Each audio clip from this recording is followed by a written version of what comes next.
Pai das misericórdias e Deus de toda a consolação, Ouvi-nos. ouvi-nos. Sejam todos bem-vindos e bem-vindas à festa do Pai das Misericórdias. Você que está aqui no santuário, também quero saudar os nossos irmãos e irmãs que nos acompanham agora pelo sistema Canção Nova de Comunicação, seja pela TV, rádio, internet. Você que está em casa, está acompanhando, sejam bem-vindos e bem-vindas. Eu sou o Padre Toninho, missionário da comunidade Canção Nova, e fui escolhido para estar com vocês, partilhar um pouquinho nesta festa do Pai das Misericórdias. Para mim, é uma honra e uma alegria muito grande estar aqui no santuário. Quando o santuário foi inaugurado, passado um tempo, eu fui para Portugal e retornei faz 6 meses. Então, nesses 6 meses, eu estou bebendo um pouquinho mais daquilo que o santuário pode nos oferecer. E estando aqui hoje, para mim é a primeira festa do Pai das Misericórdias que eu estou participando. Então nada é coincidência, mas tudo é a providência de Deus. Então sintam-se todos acolhidos aqui na casa do Pai. E o tema que eu vou partilhar com vocês, talvez seja um pouquinho complicado, mas a gente vai descomplicar, tá bem?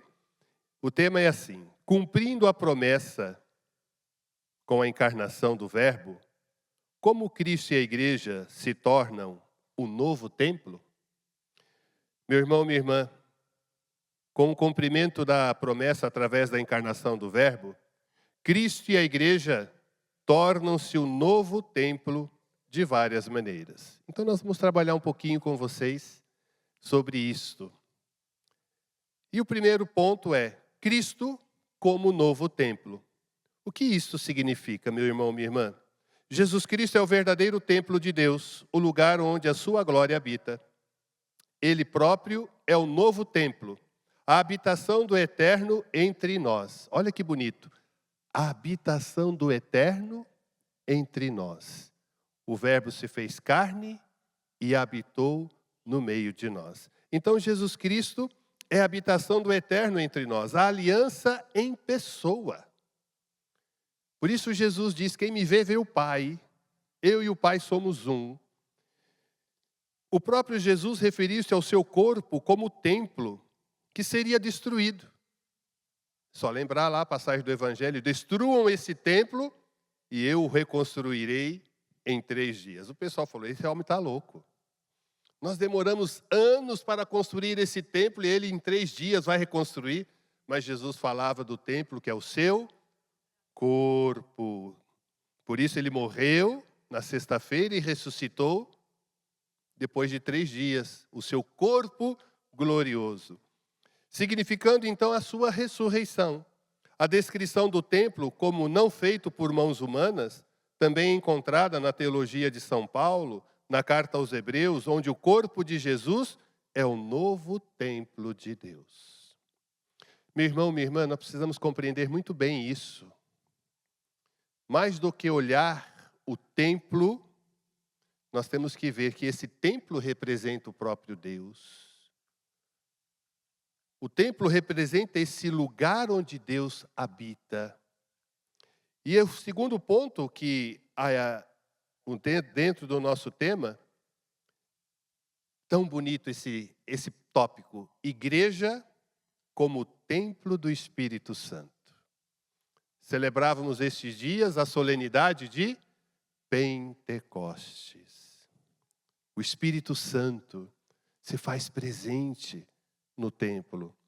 E como isso, então, vai se dar no nosso meio? A igreja é o templo do Espírito Santo. O Espírito Santo reside no corpo que é a igreja, na sua cabeça e nos seus membros. Quem é os membros da igreja? Levante a sua mão e diga, eu sou membro da igreja. Muito bem, então nós somos membros dessa igreja. E quem é a cabeça dessa igreja? Cristo Jesus. Então isso tem que ficar bem claro para a nossa caminhada cristã. Os cristãos também se tornam templos do Espírito Santo, pedras vivas com as quais a igreja é construída. Principalmente lá em Portugal, a gente cantava muito. Somos a igreja de Cristo, pedras vivas. Somos a igreja de Cristo. Somos as suas pedras vivas. Você, meu irmão, minha irmã, é uma pedra viva. somos essas pedras vivas para construir este edifício espiritual. Portanto, a igreja é este lugar da presença de Deus, onde podemos encontrar o Senhor. Pedras vivas. Os fiéis são as pedras vivas, que são reunidas para serem construídas numa casa espiritual. E através do Espírito Santo, os cristãos são incorporados em Cristo e tornam-se o templo do Deus vivo. Vamos pegar aquela passagem de João, no capítulo 15, quando ele diz: permanecei no meu amor. Para que a gente possa ser essas pedras vivas, nós precisamos permanecer naquele que é a cabeça da igreja, que é o próprio Jesus. E o Espírito Santo vai fazendo esse trabalho em nossa vida, para que nós nos tornemos essas pedras vivas, para que eu e você, meu irmão, minha irmã, vamos ajudando o Senhor nessa construção do reino. E construir o reino significa o quê? Eu dar o meu testemunho, a minha contribuição para que o reino aconteça. Eu sou uma construção. Olha só, dentro aqui deste santuário, eu me lembro quando eu vim para Canção Nova, a construção deste santuário. Vez ou outra, a engenheira, ela me chamava para vir celebrar aqui com os trabalhadores aqui. E a gente partilhava, eu atendia a confissão deles. E foram construindo, eles foram trabalhando aqui. E eu ficava imaginando, gente, como é que será isso aqui depois de construído? Mas eu via que aqueles homens e aquelas mulheres que aqui trabalhavam, eles estavam, de fato, contribuindo para que essa construção, mais tarde, viesse ser o que é hoje. E quantas pessoas que passam diariamente por este santuário, quantas pessoas vêm aqui deixar o seu pedido, eu estou ali, eu passo aqui, eu vejo, olha assim, debaixo ali da imagem da Pietà, quantos pedidos, quantas histórias são colocadas ali. Porque aqui é o santuário, isso aqui é a casa de oração. Portanto, como pedras vivas, nós somos chamados a construir esse edifício espiritual. Meu irmão, minha irmã,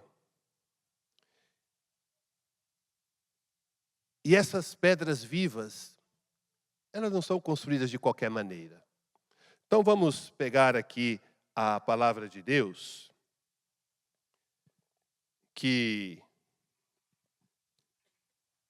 quando eu era criança, quando eu vi aqueles filmes de Jesus, e quando Jesus fez aquele chicote, lembra? Entrou no templo, derrubou as bancas, expulsou aqueles vendilhões do templo, e ele dizia, e ensinava o povo. Aqui vou pegar o Evangelho de São Marcos, no capítulo 11, versículo 17, que diz, e ensinava o povo dizendo, não está nas Escrituras, a minha casa será chamada casa de oração para todos os povos, no entanto, vós fizestes dela um covil de ladrões. Jesus expulsou do templo aqueles vendilhões, aquelas pessoas que estavam deteriorando o templo de Deus. E nós aprendemos que eu e você, nós somos templos onde Deus habita. E não podemos manchar este templo. Não podemos deteriorar este templo. Porque no dia do nosso batismo começou essa construção espiritual, meu irmão, minha irmã. Todo mundo aqui é batizado, não é verdade? Sim ou não? Quem é batizado aqui, levante a mão e diga, eu sou batizado. Com a graça de Deus. Amém. Então, como batizados, nós vamos construindo. É o nosso trabalho, é a nossa tarefa diária. É a nossa tarefa diária, meu irmão, minha irmã, não deteriorar este templo. Você tem lá a sua casa, sua habitação, não tem? Vez ou outra lá dá problema no encanamento, dá problema na eletricidade, né? Na pintura. Vez em quando tem que trocar os móveis que já ficaram danificados com o tempo. Antigamente, né, o pessoal casava, aquela geladeira durava 40 anos. Aquele fogão vermelho de asa, 4 bocas. Muita gente teve aquele fogãozinho, né? Era amarelo, vermelho. Durava que era uma beleza. Né? Mas depois, hoje é tudo descartável. Mas nós não somos descartáveis. Nós precisamos manter esse templo onde Deus habita elegante, bonito. E como é que a gente mantém esse templo de Deus que somos nós? Vivendo a nossa fé com coerência, confessando. Tem gente que tem medo de confessar, porque confessar é limpar a casa, né? Confessar é limpar a casa. Tem gente que tem medo de confessar porque não quer limpar a casa. Aí o templo vai ficar deteriorado. Aí vai começar a dar problema nas instalações. Aí você começa a ficar irritado. Você começa a ficar raivoso. E começa a descontar no marido, na esposa, nas crianças, no cachorro, no gato. Porque o templo ele está passando por algumas tribulações. Por isso nós precisamos consertar esse templo, deixar esse templo bonito, arrumado, porque o Senhor vem em nosso auxílio. Portanto, Jesus diz, a minha casa será chamada casa de oração para todos os povos. A gente não pode deteriorar e manchar o templo construção, mas também o templo vivo que somos nós. Portanto, uma outra passagem que vai nos ajudar, e muito, se encontra no Hebreus 10, a partir do versículo 19. Hebreus 10, 19. Então, diz aqui assim a carta aos Hebreus. Irmãos, com toda segurança, podemos entrar no santuário por meio do sangue de Jesus. Ele inaugurou para nós esse caminho novo e vivo, através da cortina, isto é, da sua própria carne. Temos um sacerdote eminente à frente da casa de Deus. Olha só agora. Aproximemo-nos, pois, de coração sincero, cheios de fé, com o coração purificado da má consciência e o corpo lavado com água pura.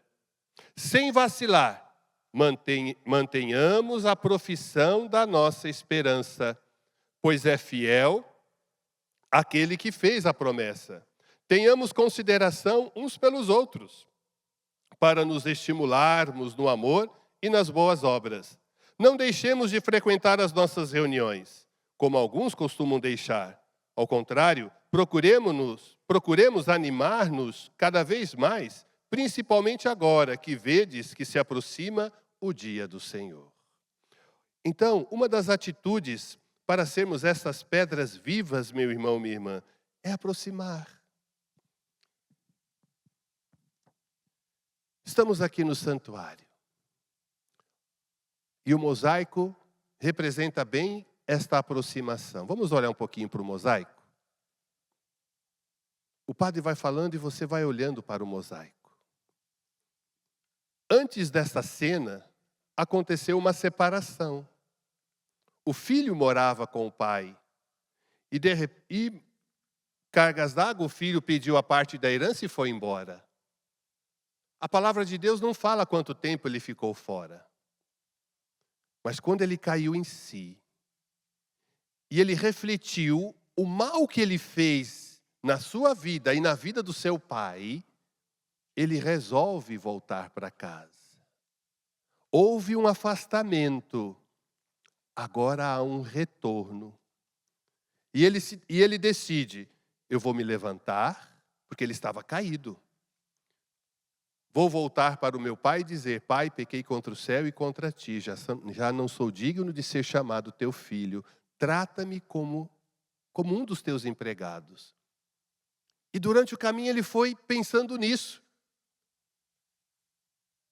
E quando ele foi se aproximando da casa, o pai, que nunca desistiu do seu filho, quando o pai o viu, enquanto o filho se arrastava, o pai correu ao encontro do filho. E por mais que o filho quis se justificar, o pai fez o quê? Uma grande festa. Olha a imagem. Como é que está aquele filho? Como é que está a roupa daquele filho? Rasgada. Você pode ver que até o manto do pai está cobrindo uma parte do corpo do filho. Como é que estão os pés do filho? Descalço. Não tinha sandálias. O filho saiu de casa, ele tinha um anel. Cadê o anel do filho? Já não está mais. Roupa velha, descalço, sem o anel da família. E o pai chama os empregados, manda trazer uma roupa nova, sandália, anel, e faz a grande festa. Por mais que o filho quis se justificar, o pai o acolheu novamente. Essa é a história deste filho, assim como é a minha e como é a sua, meu irmão, minha irmã. Muitas vezes a gente se afasta de Deus. Muitas vezes a gente se rebela contra Deus porque alguma coisa não aconteceu como eu queria. Aquela situação que eu queria que Deus resolvesse, Ele não resolveu. Aí eu me afasto, não vou mais à missa, não rezo, não confesso, não comungo, não rezo mais o terço. Mas chega uma hora em que a gente vê que é preciso voltar. Que Deus não tem culpa daquilo que não deu certo na nossa vida. Mas se Ele permite, é para a nossa educação. Se Ele permite algumas contrariedades na nossa vida, é para a nossa educação. Para que a gente seja formado. Para que sejamos de fato essas pedras vivas. Nesta construção deste templo. Portanto, meu irmão, minha irmã, o Espírito Santo, ele virá em nosso auxílio para curar-nos. Para fazer com que a gente cresça, amadureça e não tenhamos medo de dar os passos. Eu vejo quantas pessoas entram aqui e saem daqui transformadas. É isso que o santuário quer fazer na nossa vida. É aqui este lugar onde eu reconheço. Olha, eu olho para o ícone e falo assim, como eu sou esse filho rebelde. Como o nosso olhar precisa se encontrar com o olhar do Pai das misericórdias. Tem muitos pais, tem muitas mães aqui. A minha mãe está me assistindo agora, com certeza, que eu liguei para ela assistir. Eu conhecia pelo olhar do meu pai, da minha mãe, gente. O olhar falava tudo. Quando a gente ia para a festa, só de olhar para o pai e para a mãe, a gente já sabia se ele estava aceitando o nosso comportamento ou não. Não é assim, gente? Olha lá, é verdade ou não é? Só no olhar. Ai, se a gente fizesse algo. Depois o drone em casa comia solto. Né? Só de olhar. E a gente era educado no olhar. Olha o olhar do pai. Olha o olhar do filho. O pai está olhando para quem? Para o filho. E o filho está olhando para quem? Para o pai. A gente vê que o olhar do pai está voltado única e exclusivamente para o filho. E o filho olha para o pai. Olha a cara do filho. Está com cara triste? Parece que está com um sorriso nos lábios, não é assim? É assim que nós nos aproximamos da misericórdia de Deus. É assim que a gente vai fazendo essa experiência do amor de Deus. Quando nos deixamos tocar. Quando a gente se reencontra com a misericórdia de Deus. Oh, meu irmão, minha irmã. Como nós precisamos fazer essa experiência diária. Como nós precisamos fazer essa experiência diária de nos encontrarmos com a misericórdia de Deus.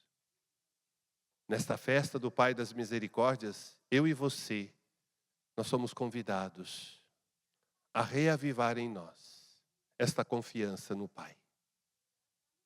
Somos convidados a reavivar e voltarmos para o abraço do Pai.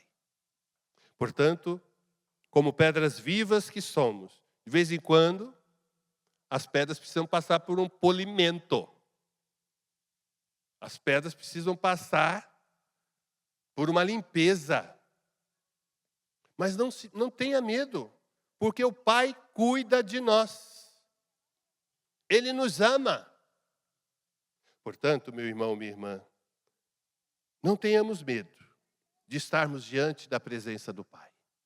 Não tenhamos medo de deixar que o Pai nos abrace. Mas para isso eu preciso também me lançar no abraço do Pai. E continuando aqui, esse tema, a encarnação do Verbo, como Cristo e a igreja se tornam um novo templo. Um outro ponto, já falamos, Cristo como novo templo, igreja como templo do Espírito Santo, falamos das pedras vivas, e agora podemos passar por um outro ponto, o culto em espírito e verdade. O que isso significa concretamente? Com a vinda de Cristo, o culto foi destinado a ultrapassar radicalmente os santuários materiais, a fim de se tornar culto em espírito e verdade. O templo perde o seu valor como centro de culto, porque com a morte de Jesus, o seu véu foi rasgado em dois, de cima para baixo. O Pai procura os adoradores em espírito e verdade. Lembra o diálogo com a samaritana? O Pai procura.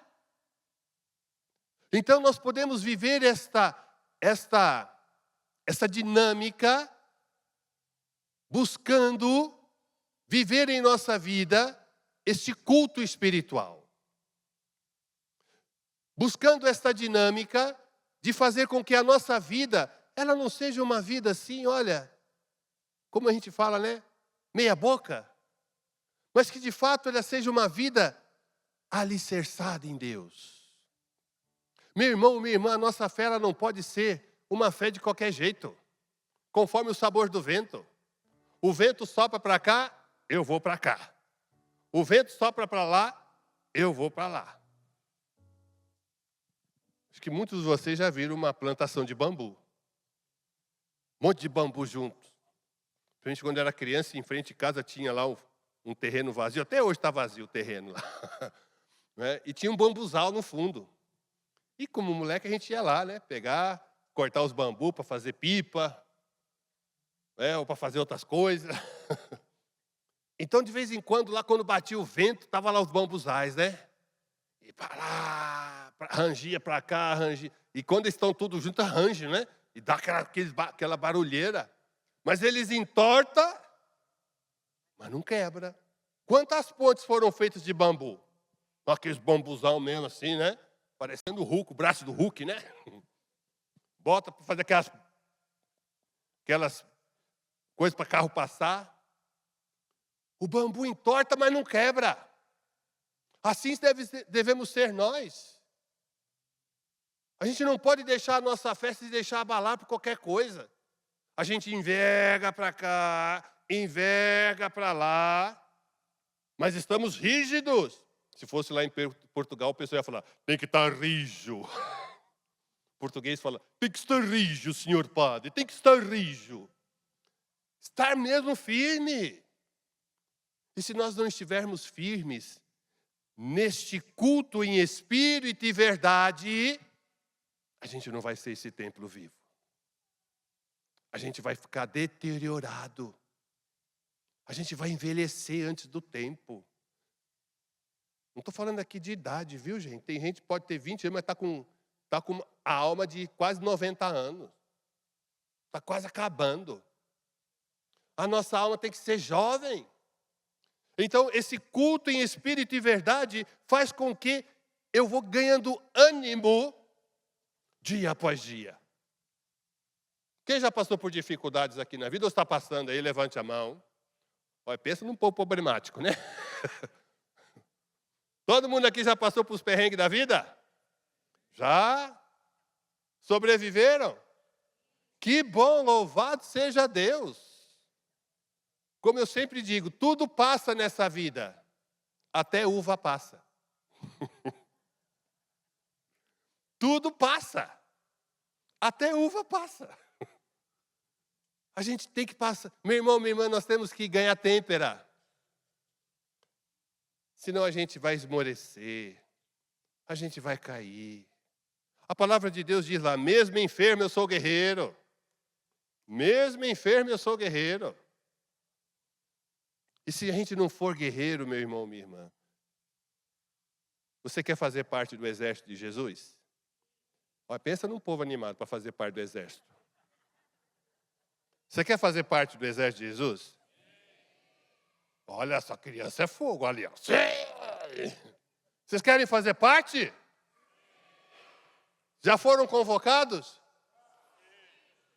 E sim ou não? Desde quando? Quem falou? Obrigado, minha irmã. Salvou a pátria desse povo aqui. Fomos convocados desde o dia do nosso batismo.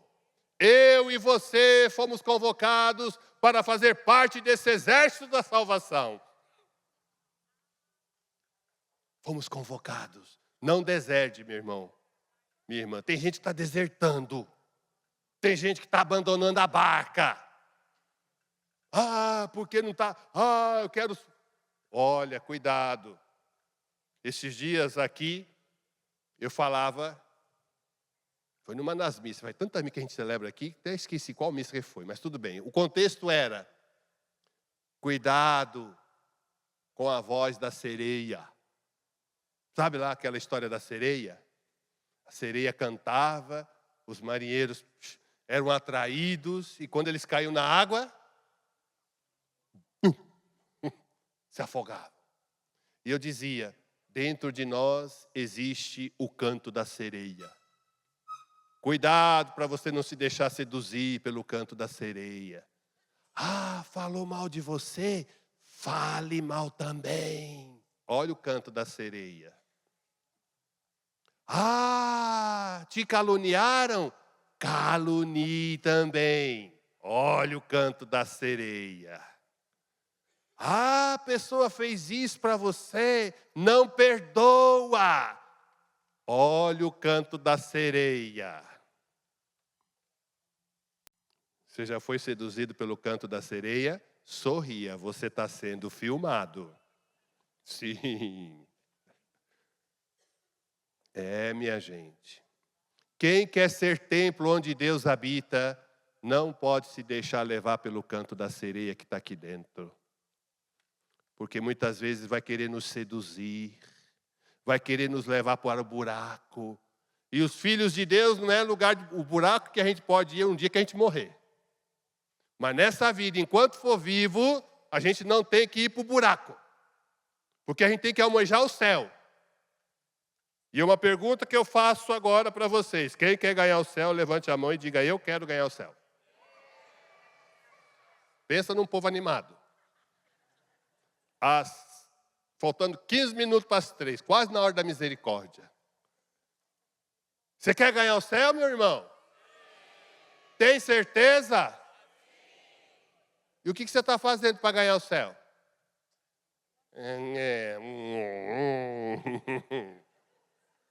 Você tem que ter objetivo. Você foi feito para ficar só nessa vida? Não. Aqui é apenas um estágio. A verdadeira felicidade está lá. Está lá na casa do Pai. E como o próprio Jesus diz, né? Na casa do meu Pai há muitas moradas. A minha e a sua está sendo preparada. Porque no dia que ficar pronta, meu irmão, não adianta correr, nem para a direita, nem para a esquerda, nem se esconder. No dia que a nossa morada estiver pronta, glória a Deus. Como eu morei em Fátima, eu morei 5 anos lá em Portugal, lá em Fátima, né? Lá em Fátima, depois eu morei mais 4 em Évora. Como eu gostava de ler as histórias dos pastorinhos. Sabe qual que era o desejo daquelas 3 crianças quando Nossa Senhora começou a aparecer para eles? Sabe qual é? Sabe qual era o desejo daquelas 3 crianças? Não sabem. Não sabem. Ganhar o céu, ir para o céu. Quando Nossa Senhora apareceu na segunda aparição, que foi agora, dia 13, Nossa Senhora disse que o Francisco e a Jacinta iam logo para o céu. A Lúcia ia ficar, eu vou ficar aqui sozinha. E Nossa Senhora falou, não, você encontrará refúgio no meu imaculado coração. Porque você vai ficar aqui na terra para que o meu coração seja a devoção ao imaculado coração. E de fato, passado um tempo, o Francisco e a Jacinta morreram criancinhas. E a Lúcia ficou. O desejo deles era ganhar o céu. Meu irmão, minha irmã, qual que é o teu desejo? Ah, porque o padre está falando. Você tem o desejo de ganhar o céu? Absoluta. Dia e noite. Faça chuva, faça sol. Faça frio, faça calor. Olha, você pode ter certeza que no céu, gente, a gente não vai sofrer essa temperatura, esses efeitos climáticos. Tá sol, tá chuva, tá frio, tá calor. Vai ser temperatura ambiente. Nós temos que sonhar com o céu. Porque quando nós aprendemos que nós somos templo onde Deus habita, que somos pedras vivas, que estamos vivendo esse espírito e verdade, nós vamos aprendendo que o nosso lugar não é neste mundo. Meu irmão, minha irmã, eu já tenho 30 anos de padre nas costas, e mais uns meses. Não, nasci padre não, nasci neném. No coração de Deus estava lá o projeto, mas só ele foi revelar isso depois de uns anos. Eu tenho 30 anos de padre. Não parece, mas tenho. E eu preciso, dia após dia, como padre, querer as coisas do alto, querer as coisas do céu. E quando eu entro aqui nesse santuário, eu olho ali para o ícone do Pai e falo, Pai, quantas vezes eu estou precisando daquele abraço? Quantas vezes eu estou precisando Pai, me segura, para que eu não caia. Porque o meu lugar é o céu. O nosso lugar é o céu, meu irmão, minha irmã. Não tenha medo de dizer isso. Não tenha medo de viver isso. O nosso lugar é o céu. Diga, o meu lugar é o céu. Diga para a pessoa que está do seu lado. O seu lugar é o céu. A passagem já está comprada, bora. O meu lugar é o céu. Eu preciso desejar as coisas do alto. Portanto, meu irmão, minha irmã, nesta caminhada rumo ao reino definitivo, olha só uma coisa, e o último ponto que a gente vai trabalhar dentro desse tema: unidade com Cristo. O que significa isso? Através do batismo, os cristãos são enterrados com Cristo e ressuscitam com Ele, libertados do domínio da carne e introduzidos no do Espírito. Eu vou repetir. Tudo começou no nosso batismo. Olha como o batismo é importante para mim e para você. Batismo não pode ficar apenas como um ato social, como superstição. Ah, padre, eu vou batizar o meu filho porque ele está meio assustado. Eu também ver a cara do pai e da mãe, assusta qualquer um. Ah, padre, meu filho está com dor de barriga. Eu estou falando isso porque já fizeram falar isso para mim. Nesses 30 anos de padre, já escutei coisas que vocês não têm noção. Ah, padre, porque meu filho está meio doentinho. está assustado, não dorme de noite. Ô, meu irmão, minha irmã, ele vai ser batizado, ele vai continuar doentinho, vai continuar assustado. Porque batismo não é para isso. O batismo nós somos incorporados em Cristo. Como diz aqui, os cristãos são enterrados com Cristo e ressuscitam com Ele, libertados do domínio da carne e introduzidos no do Espírito Santo. Olha como o nosso batismo é importante. Olha como o nosso batismo tem que fazer a diferença para que sejamos templos vivos, pedras vivas. Meu irmão, minha irmã, o nosso batismo, ele é algo tão precioso que não podemos perdê-lo, não perder a essência.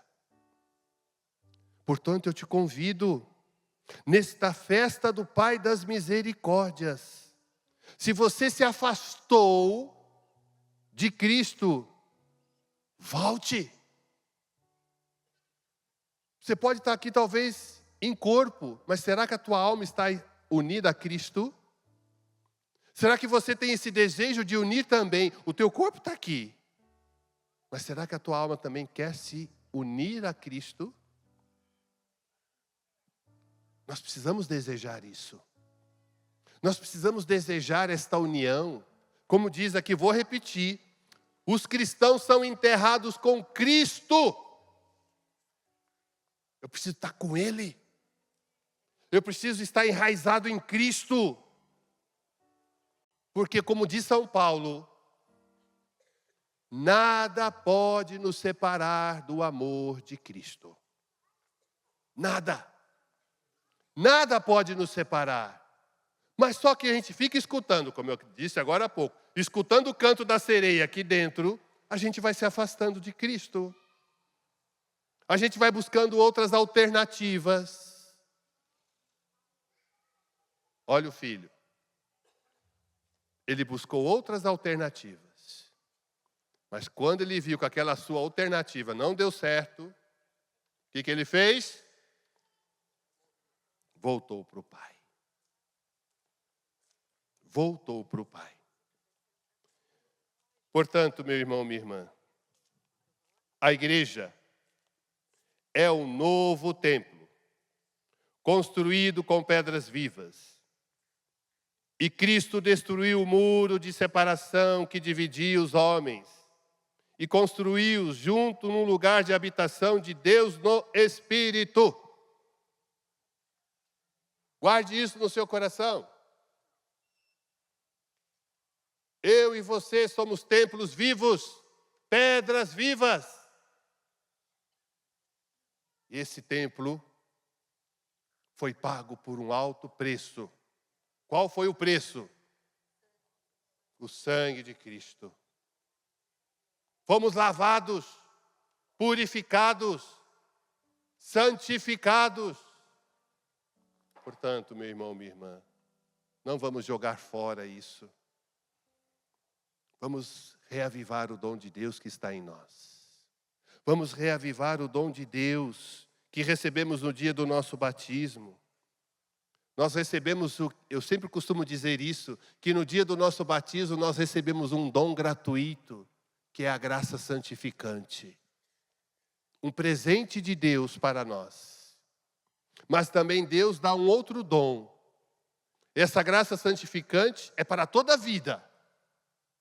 Mas Deus também dá uma outra graça, a graça atual, para ser vivida no dia de hoje. Tipo assim, hoje eu preciso confessar. Então eu vou procurar um sacerdote, vou fazer um bom exame de consciência, vou me reconciliar com Deus, com a igreja, com os irmãos, e eu faço uma ótima confissão. A graça atual agiu aí. É para hoje, é para agora. Não pode acumular para amanhã. Amanhã é outro dia. Mas a graça santificante, ela foi dada no dia do nosso batismo.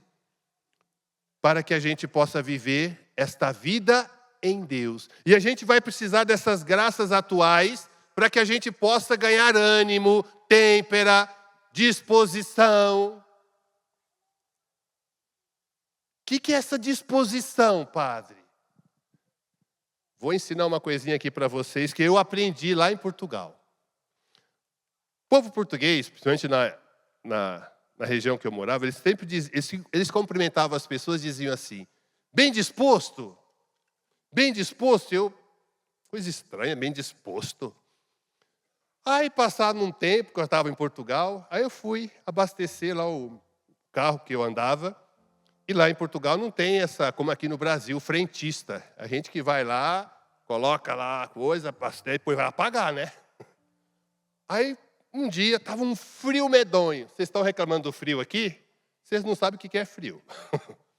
Aí, fui lá, abasteci e fui pagar. E tinha um jovenzinho de uns 20 e poucos anos.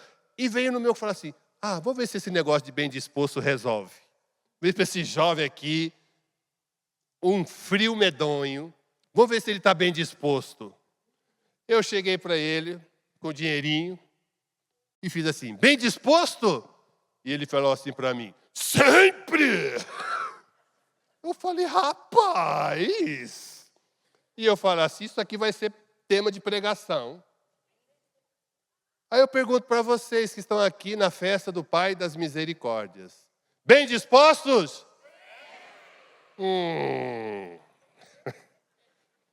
Está ali o vice-reitor, Padre Ricardo está fazendo aniversário hoje, padre. Amanhã, né, padre? Mas hoje a gente já comemora. Parabéns, viu?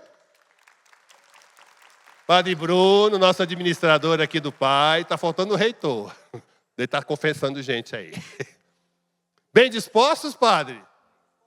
Não, mas ainda é sempre. Olha, não escutou. Pá. A gente tem que ter essa boa disposição. Meu irmão, minha irmã, se a gente não estiver bem disposto, como é que eu vou querer viver e ser essa pedra viva? Quando você chegar em casa, você fala isso lá para o teu marido, para a tua esposa. Não vai falar para o cachorro que ele vai falar. O bem disposto é para a gente. Vai falar para a sua sogra. Ai, Jesus. Bem disposta, sogrinha?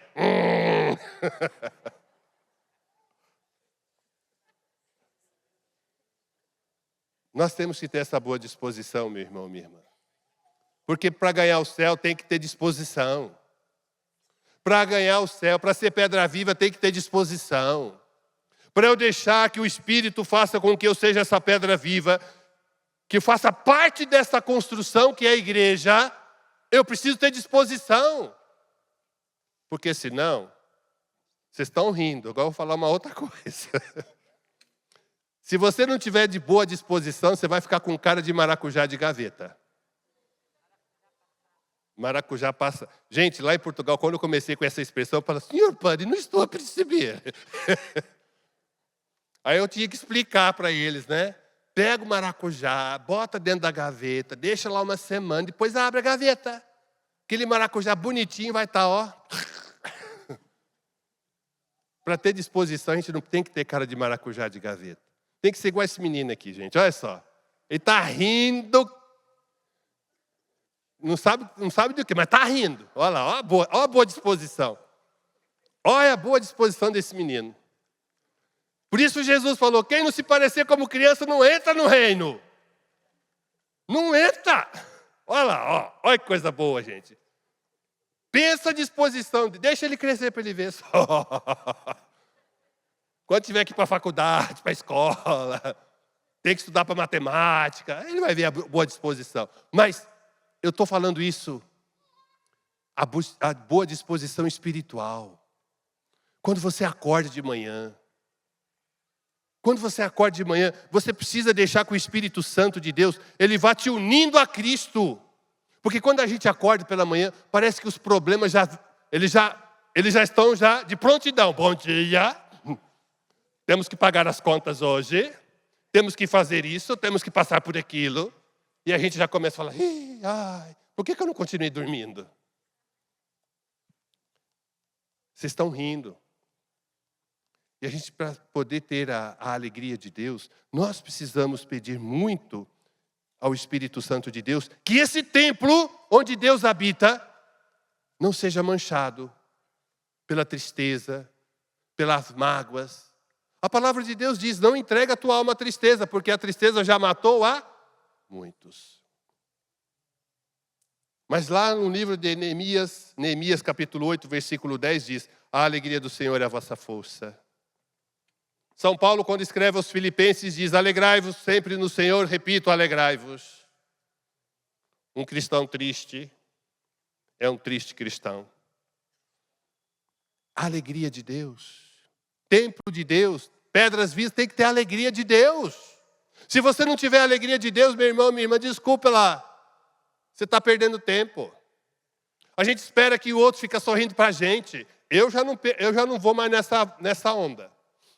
Eu, quando levanto de manhã, vou para o banheiro, acendo a luz, que já está meio de madrugadinha ainda, eu me deparo com aquela figura de 1,90 m, esbelto.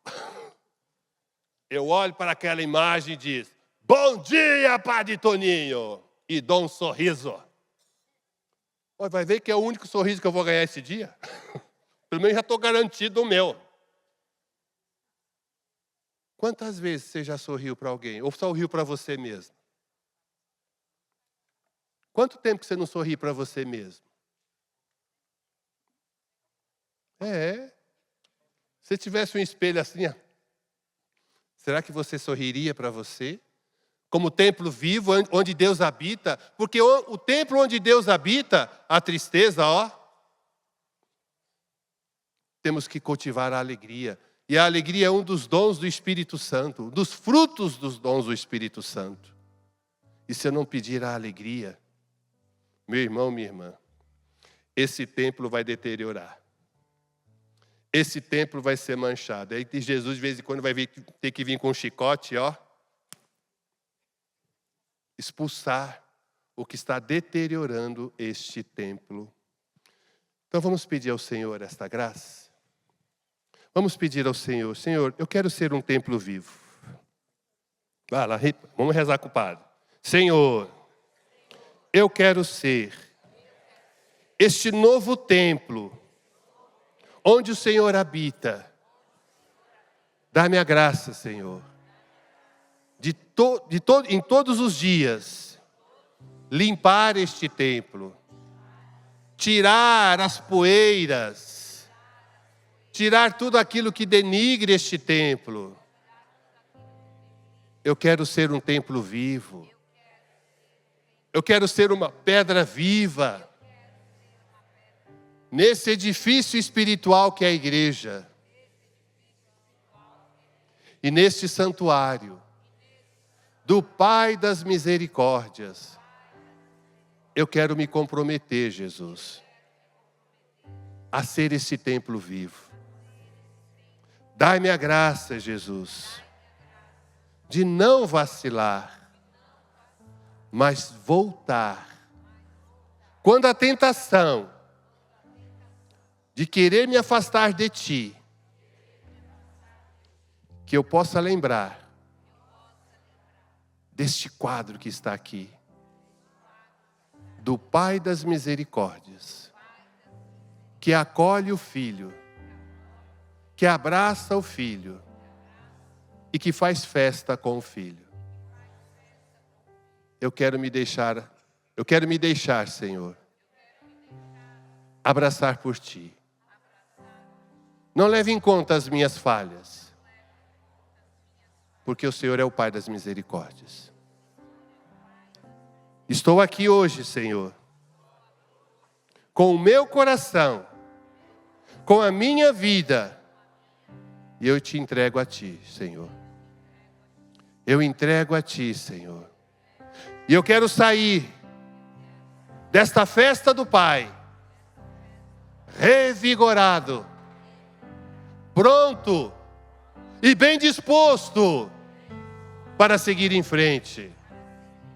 Dai-me a graça, Pai, de ser um homem novo, de ser uma mulher nova, revigorado, restaurado. E se eu desanimar, Pai, me pegue pela mão. Se eu tiver que atravessar vales tenebrosos, nenhum mal temerei, porque o Senhor está comigo. Dá-me a graça, Pai, de ser um filho obediente, de escutar a Tua palavra e de colocar em prática esta palavra. Dá-me a graça, Pai, de desejar o céu. Aponte para o céu. O meu lugar é o céu.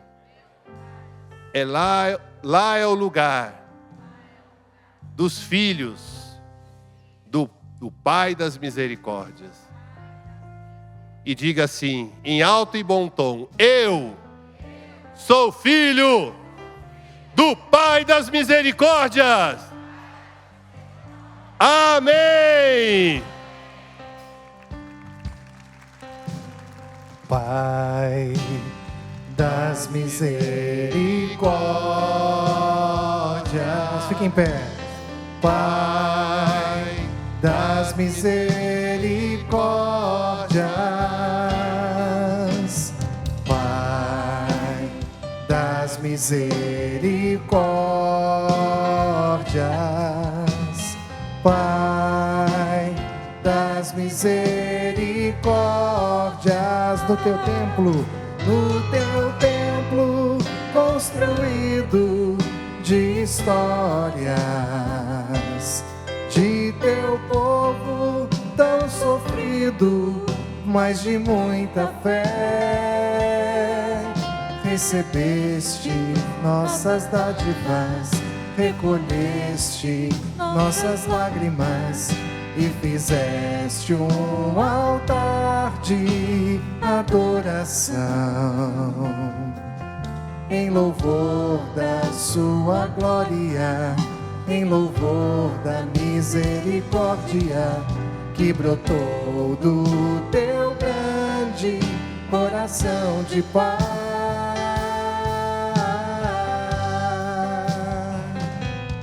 De paz.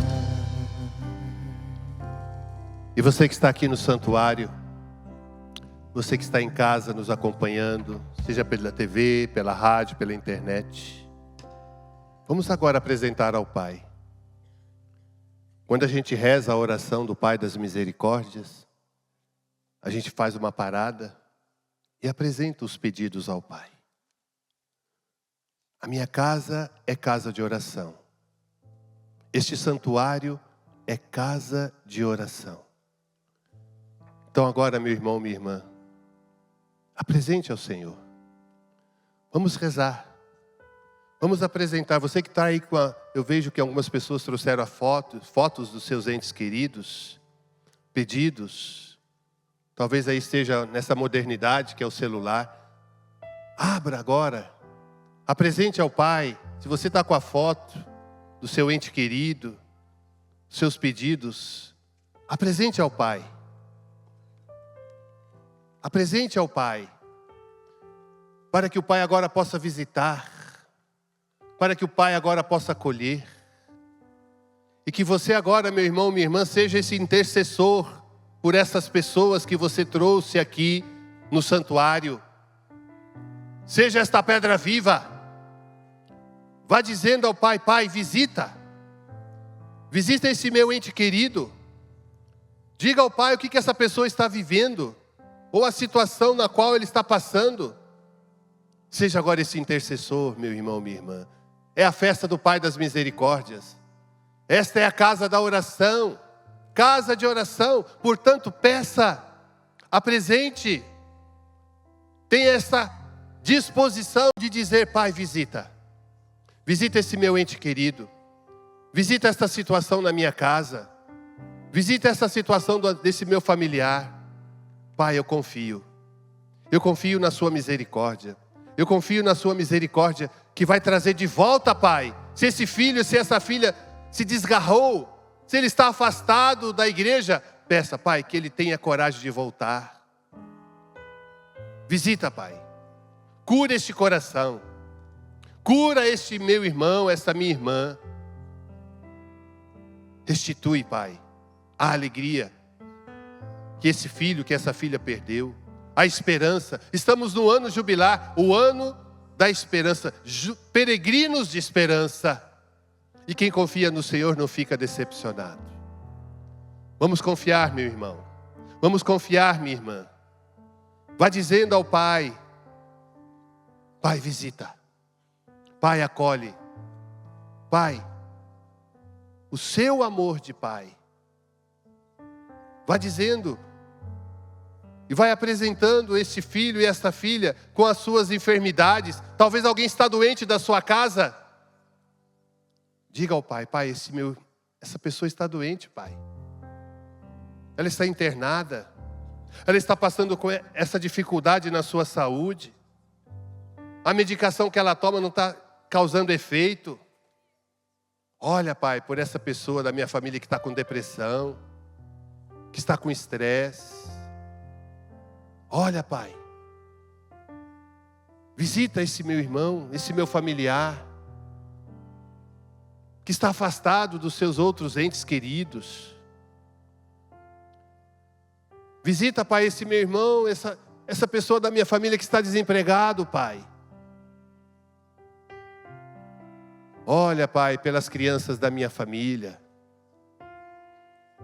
pelos jovens da minha família, Pai. Olhe pelos os idosos da minha família, Pai.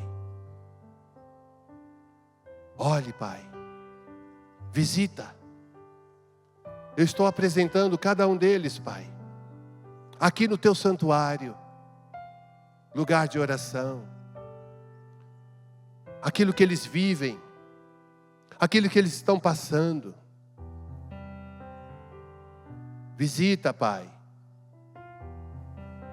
a nossa família que perdeu um ente querido, que estamos tristes pela falta desse membro dessa família que partiu desta vida. Consola, Pai, a nossa família que está em luto. Consola, Pai, o nosso coração que está triste. Visita, Pai das misericórdias e Deus de toda consolação a nossa vida. Visita, Pai das misericórdias, as nossas casas, que muitas vezes estão vivendo a confusão nos seus relacionamentos, que não se entendem, é muita briga, é muito desentendimento. Visita, Pai. Derrama a sua misericórdia sobre a nossa casa. Derrama, Pai, a sua misericórdia sobre aqueles e aquelas que estão perdidos. Derrama, Pai. Derrame e nos dê o consolo, para que nesta Tua festa, Pai das misericórdias, eu encontre o verdadeiro consolo.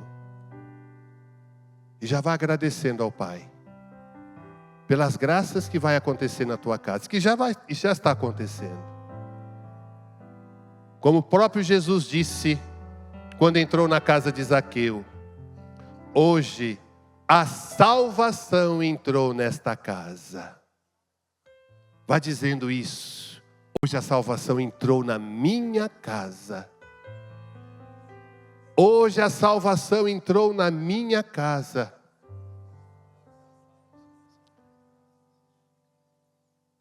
Obrigado, Pai das misericórdias. Obrigado por esses filhos e filhas que estão aqui. Obrigado, Pai, que eles se deslocaram de tantos lugares para estar aqui hoje. Que eles não saiam daqui. Que eles não saiam daqui vazios. Mas que o Senhor restaure a vida desses filhos e filhas que estão aqui hoje.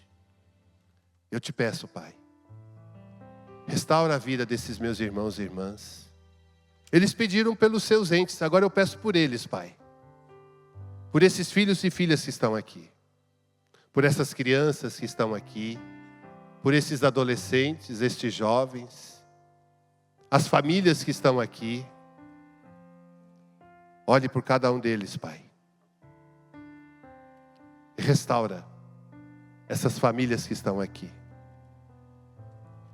Precisamos confiar no poder da oração, meu irmão, minha irmã.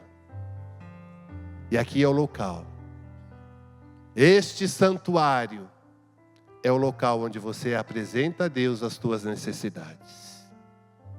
Este é o local onde você deixa aqui, nos braços do Pai, nas mãos do Pai, os teus pedidos. Obrigado, Pai das misericórdias. Obrigado por trazer esses filhos e filhas para estar aqui hoje. Obrigado, Pai, que o Senhor trouxe esses filhos e filhas. O Senhor conhece a história de cada um e de cada uma. Derrame sobre eles. Revigora. Dê a boa disposição para esses filhos e filhas. E aqueles que estão em casa, aqueles que nos acompanham pela TV, pela rádio, internet. Não sabemos a dimensão de onde esta transmissão está chegando. Mas que o Senhor também possa visitar cada um e cada uma. Estes que vocês apresentaram, aqueles pelos quais nós estamos rezando, que o Pai das misericórdias possa realizar os milagres e prodígios. O Senhor vai realizar os milagres e prodígios. A nossa fé precisa avançar para esse lado, meu irmão, minha irmã. Acreditar. Porque fé não é sentimento, fé é acreditar, fé é confiar. Como disse Jesus a Santa Irmã Faustina, quanto mais uma alma confiar, mais graças ela vai receber. E eu te peço, Pai, que derrame sobre estes teus filhos essa fé, esta confiança, para que eles possam colher, Pai, os frutos desta confiança. Pai das misericórdias, Deus de toda consolação, ouvi-nos. Pai das misericórdias e Deus de toda consolação, ouvi-nos. Nós estamos reunidos para agradecer teu amor, o teu perdão e misericórdia. Recebeste nossas dádivas, recolheste nossas lágrimas e fizeste um altar de adoração e louvor da tua glória e louvor da misericórdia que brotou do teu grande coração de paz. Levantando seus braços e cante. Pai das misericórdias, Pai das misericórdias, Pai das misericórdias, Pai das misericórdias.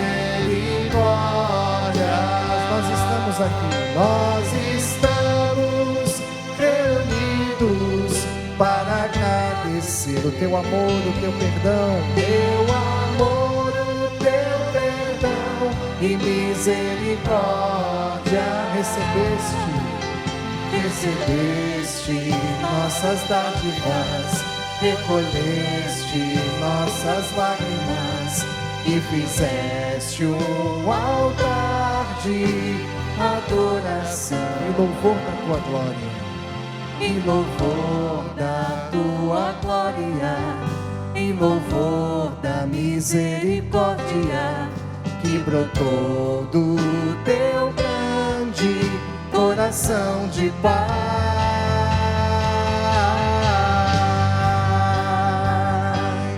De paz. Meu irmão, minha irmã, já estamos quase terminando este momento. E aqui eu trago para você uma palavra de ordem para a tua caminhada de fé. Que está na primeira carta de São Pedro, capítulo 5, a partir do versículo 5, que diz: revesti-vos de humildade no relacionamento mútuo, porque Deus resiste aos soberbos, mas dá a graça aos humildes.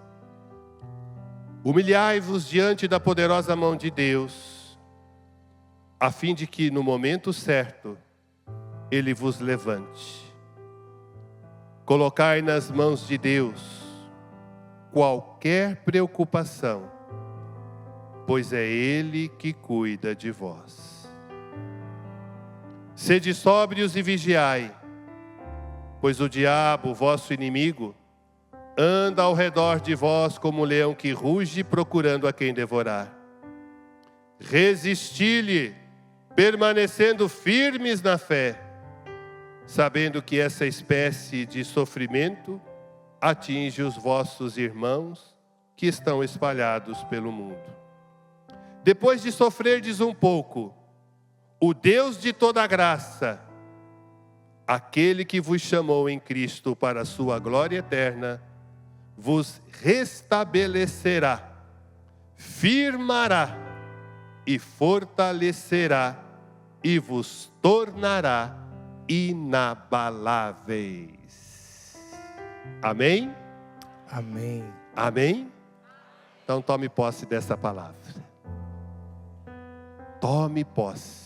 Esteja debaixo da mão poderosa. Ó, o filho estava debaixo da mão do pai. E você, eu e você somos filhos do Pai das misericórdias. Glória a Deus. Podemos aplaudir esse Deus. Podemos com mais força, minha gente. Viva o Pai das misericórdias! Viva!